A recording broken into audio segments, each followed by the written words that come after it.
The Sangha is invited to come back to our breathing so that the collective energy of mindfulness will bring us together as an organism, going as a river with no more separation. Let the whole Sangha breathe as one body, chant as one body, listen as one body, transcending the boundaries of an elusive self, liberating us from the superiority complex, the inferiority complex, and the equality complex.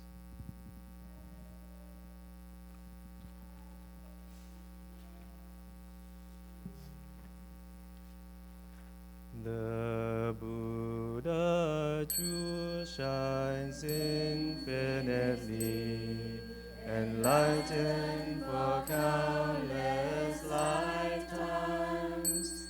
The beauty and stability of Buddha sitting is seen in mountains and rivers.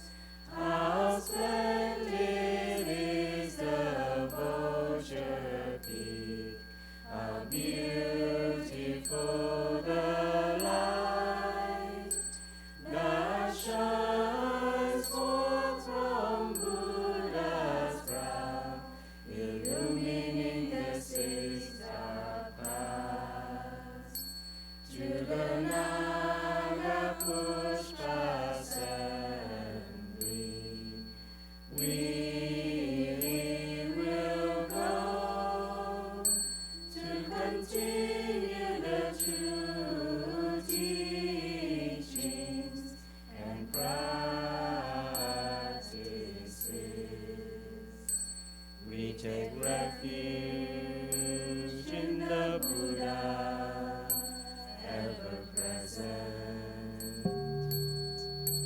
The Dharma jewel is infinitely lovely, the precious words of Buddha, like fragrant flowers floating down from the heavens. The wonderful Dharma is meant to see. It's recorded luminously in three transparent baskets, from generation to generation, handed down in 10 directions, so that today we can see our way. We vow to learn with our hearts. We take refuge in the Dhamma, ever present. The Sangha jewel is infinitely precious, a field of merit and good seeds. The three ropes and begging bowl are symbols of freedom. The mindfulness trainings, concentration and insight support each other in mindfulness day and night. The Sangha dwells and is the foundation for us to realize the fruit of meditation. With one heart we come home and take refuge in the Sangha, ever present.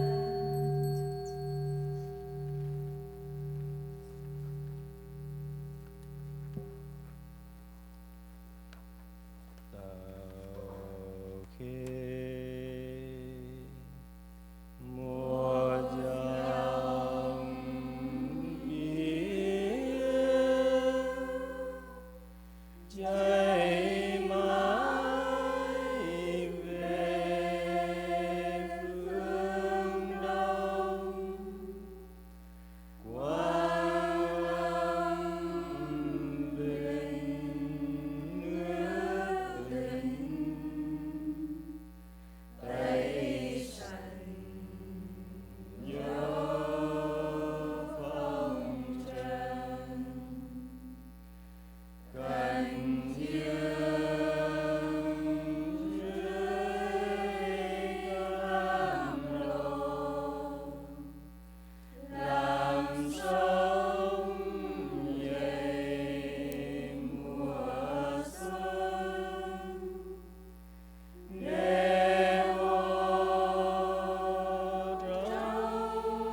Good morning, dear teacher, dear community. Can you hear me?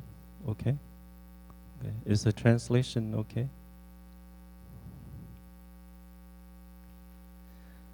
Before we start, I would like to remind everyone, please to turn off your cell phones so we can enjoy the atmosphere in the hall together. Let us enjoy the present moment and coming back to our body, noticing the in-breath and the out-breath, and have a light smile on our face as we listen to 3 sounds of the bell together.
Namo Shakyamunaya Buddhaya. Dear Thai, dear Sangha, good morning. I'd like to welcome all of you to this great togetherness meditation hall at Blue Cliff. Today we come together to celebrate Vesak, the birth of the Shakyamuni Buddha. I would also like to inform those of us that just came today that yesterday the community also celebrated the birth of 3 new monastics, 1 novice monk and 2 novice nuns. I'd like to call their name out. Maybe they can stand up and bow to the Sangha. First is the brother True Sky of Great Strength. He's translating on the back. He's standing up. Chân trời đạo lực đại lực. Chân trời đại lực. And next is Sister Chân Trăng Khánh Thiền, True Moon of Joyful Meditation. I don't know where she is. She's right there standing on the back. So the brother and the sister have been an aspirant here at Blue Cliff, and their youngest baby sister is Sister Chân Trăng Wing An, True Moon of New Origin. And she has been an aspirant at Magnolia Grove Monastery in Mississippi, and she will come back there to practice with the Sangha there next week. So it's a wonderful occasion that we come together to celebrate. Many of you have been here since Friday and has helped out to help us prepare for today's celebration. After this, we have a chance to bathe the statue of the baby Buddha, and I can share with you a little bit about the meaning behind that. Also, after the ceremony, yesterday we gathered in this hall at lunch and had a meal together, and also to welcome the 3 monastic into the monastic family we call the Brown family because we wear brown. And I trust that they will have time and space to learn to flow with the Sangha, to be in a new environment with a new family. And I trust there'll be a lot of wonderful opportunities, a lot of joys, but also some challenges. And you have your elder brothers and sisters in the community that will help guide you, so we can walk this path together joyfully. Once again, congratulations to the newly ordained brothers and sisters. And Blue Cliff also had a chance to welcome 3 new sisters who came halfway across the world from Thailand, our center in Thailand, to come here to help us build the Sangha here and also to serve you who come to practice with us. I won't embarrass them by calling them up, but you will see them around. They're probably still experiencing jet lag. They just arrived a few days ago from Asia. And I also hope and trust that they will slowly adapt to a brand new environment, brand new culture with different language. But they have been to our other centers in other parts of the world. So I trust that they will adapt in no time. Yesterday when we, as I sat and participated in the ceremony, transmitting the 10 precepts to the ordinees, it was also a chance for me to renew my own aspiration, my own precepts. So it's a wonderful practice, not only for the ordinees, but for those of us who have received the precepts. It feels like it's a chance for us to recommit to our own aspiration. I remember our teacher often reminded us that when we wake up in the morning, that the first thing we should do as a monastic is to touch our head, our shaven head, and that is to help us to remember and to be grateful that we have another day to live the life of a monastic, because we never know. Conditions might change and things are impermanent. And so every day that we remain monastic is, we are grateful. And we have the community to be thankful for, to help us to practice and to support us. And we're also reminded to often renew our aspiration in one way or another. And the best way is just to abide to the practices that we have here at the monastery. So when we renew our aspiration, we also continue to water the seeds of gratitude, seeds of joy, seeds of freshness, seeds of lightness, because we need these in order to maintain our practice and to make our practice joyful and meaningful. And each one of us, everyone here, has some sort of aspiration. We might have forgotten about it. So today, I would like to invite you to take the time and to reflect about your own aspiration. What was it? What is it? And if we don't have one yet, maybe we can what are the conditions for one to manifest? And we might ask ourselves, is this aspiration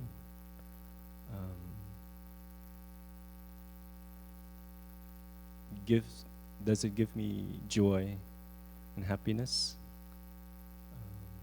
Is it contributing to my well-being?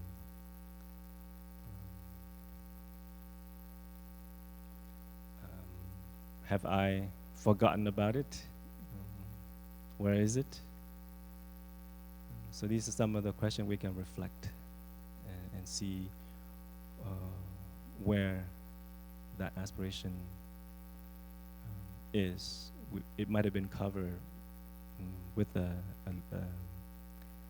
with dust or something, and maybe it's time for us to brush the dust away, or maybe cover with some things that we need to wash away.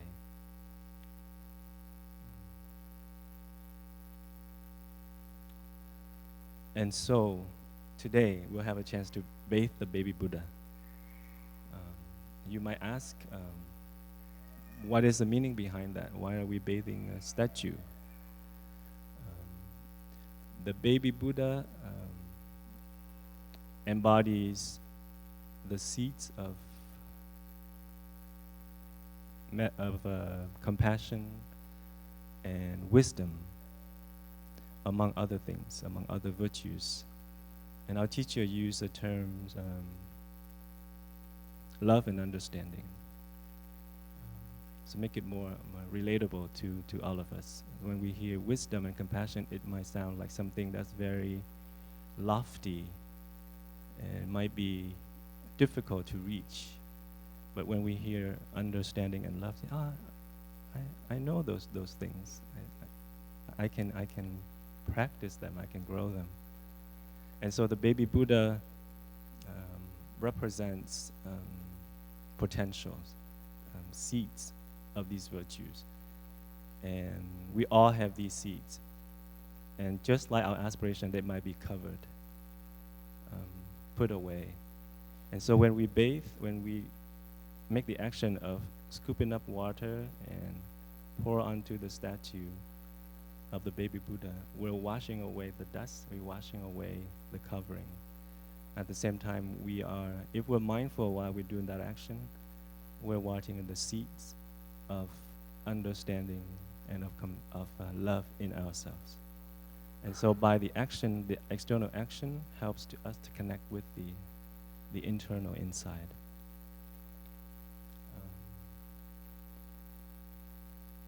Let us enjoy one sound of the bell.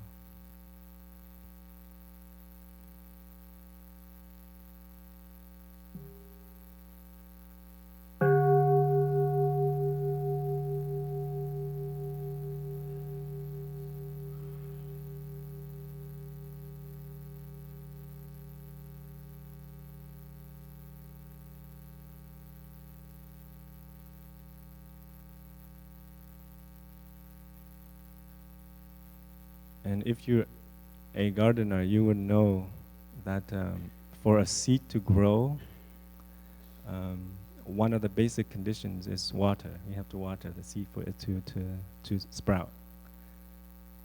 And in addition to water, there are many other conditions that needs to be present for a seed to grow, namely the soil, the sunshine, the air, the gardener herself, etc. Many conditions come together for a seed to grow. And the same is for the Buddha. The Buddha also manifests as a Buddha because of many conditions.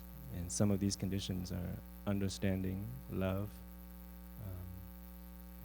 tolerance, forgiveness, kindness.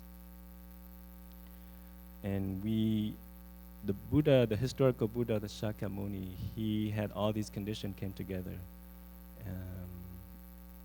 They had the Bodhi tree to sit under to meditate, and the children came by to offer him bundles of grass for him to sit on as a cushion. He went into the villages to beg for food, so the food from the poor people of the village is also one of the conditions to help him to realize awakening. And another crucial condition is his own suffering. Suffering is also a condition. And the same is true for us. If we want to cultivate our aspiration, if we want to grow a seed of love, a seed of understanding, we also need different conditions. And one of those conditions is also suffering. So let us not be afraid of suffering. But if we know how to handle our suffering, we can grow the fruit of understanding and of love. Our teacher often used the image of the mud and the lotus. The lotus needs the mud in order to bloom. We have a lotus pond outside. Right now, it's still May. You don't see any lotuses. But they're there. They need a couple of more conditions for them to manifest, and that is warmth. So by July, if you come back to the monastery, you will see them. But if you have some mindfulness, if you have peace and calm, you can contemplate the pond now in May, and you might be able to see the lotuses already. They're there, they don't show up in the form that you're used to. And so you might say, oh, I don't see any lotuses. But if you use mindfulness, you have concentration, the insight will be born. They're there, they just need a couple of other conditions to manifest.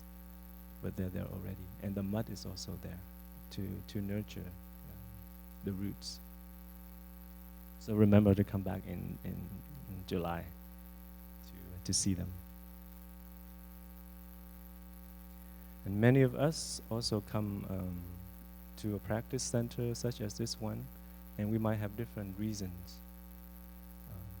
But one of those reasons might be because we want to find a way to transform our own suffering, and also the suffering that we see in others around us. So suffering to Shakyamuni Buddha served as a motivational factor for him to practice, to transform himself, and to realize the path, and then taught to others. So today we come together to commemorate that fact.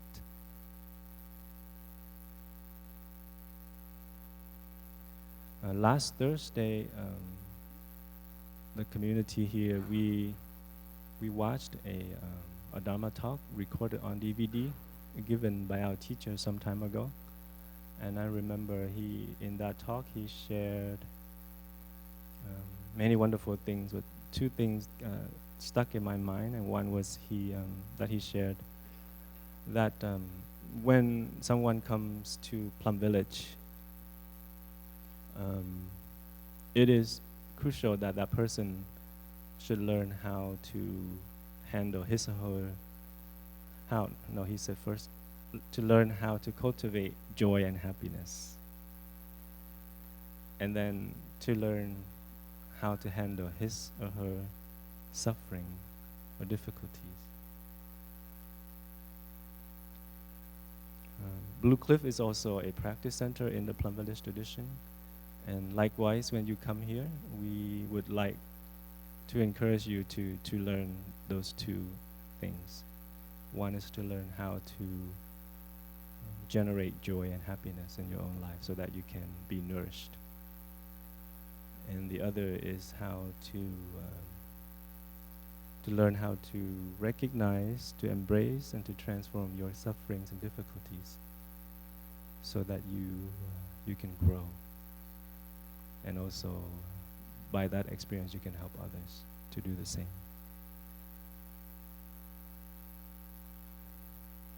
Learning how to handle our suffering is crucial for our healing and transformation.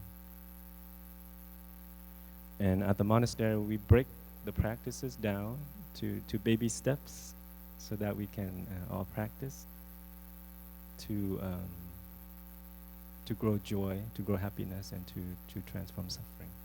We have practices such as mindful walking, mindful sitting, mindful eating, deep relaxation.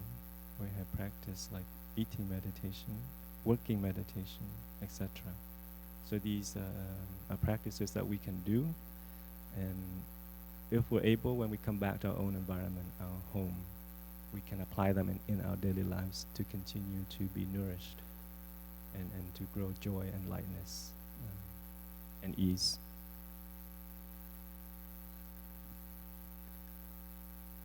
I remember growing up as a child, I used to go to a temple on Sunday Just as many children now go to church on Sundays. And I remember listening to stories about the Buddha, especially the birth of the Buddha, and I used to enjoy that a lot. And there was a beautiful image of the baby Buddha making baby steps, and then lotuses bloomed under his feet. What a beautiful image. But and we've heard stories like that a lot growing up, I'm sure. Magical stories. And I remember thinking, how is that possible? How can someone walk on flowers or flowers bloom under his or her feet? But the image is so beautiful that you just believe. It was later on as a monk when I practiced and being taught under our teacher. He taught us how to walk mindfully. Walk in such a way that we can touch peace, we can touch lightness, we can touch freshness in each step. He taught us to walk as though we're kissing the earth with our feet. It was then that it dawned on me that that's what it meant with that beautiful image. When we walk with peace, we walk with lightness, it's as though we're walking and flowers bloom under our feet. I invite you to try that today as you make steps, as you walk, and see if you can touch lightness.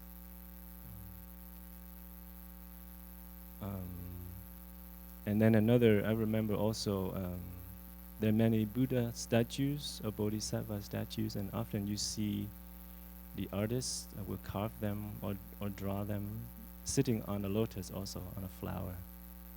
And also I remember thinking, I used to be very inquisitive. How is that possible for someone to sit on a flower?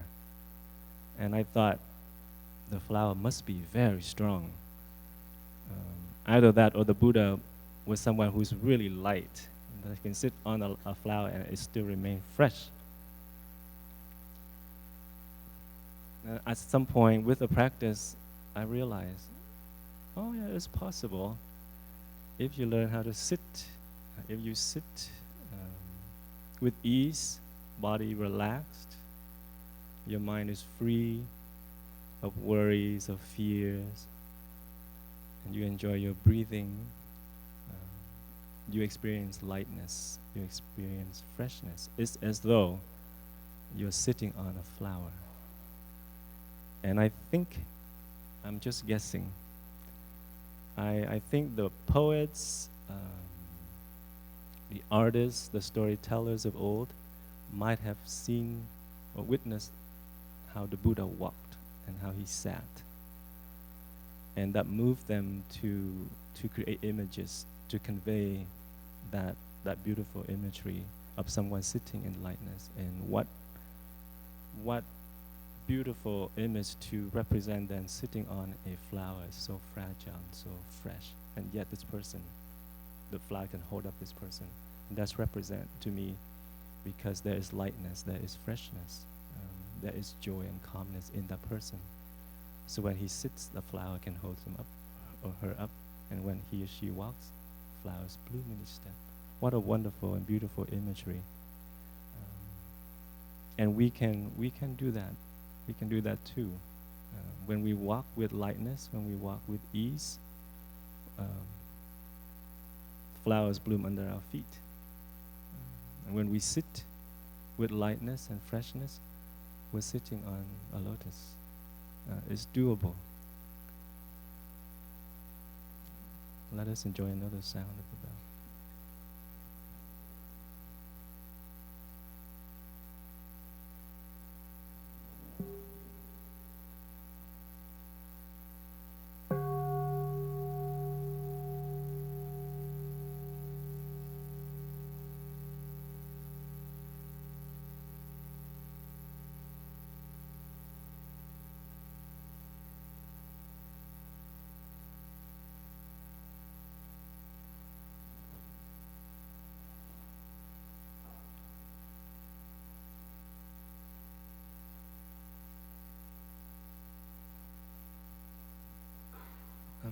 Today, while you're here, I invite you to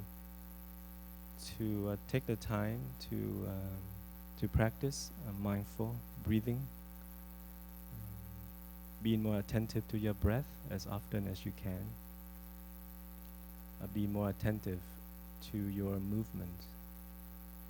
Be more attentive to your steps. Being mindful of your actions. Bring the mind back to the present moment as much as possible. Enjoy being here. Let go of worries and fears. Let your mind be calm and free. And see if you can touch that lightness, that freshness, that peacefulness. It seeds manifesting when the conditions are here. And you do the same when you eat your lunch, when you pour the water on that statue of the baby Buddha.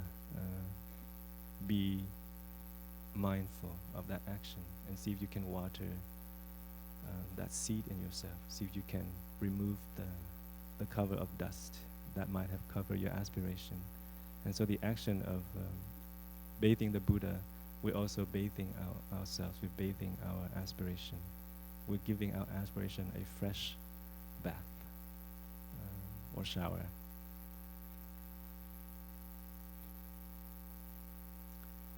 So today we celebrate the birth of Shakyamuni Buddha, but in our tradition, our teacher liked to use the term continuation. Because the Buddha is the energy of understanding of love, and that energy we all have. And so when we celebrate, his birth is actually his continuation, and we continue him. And so we can say happy continuation day to the Buddha, but also happy continuation day to all of us. So I wish you a very wonderful day, a joyful day. Enjoy your time here. Happy continuation to all of you. And thank you for listening.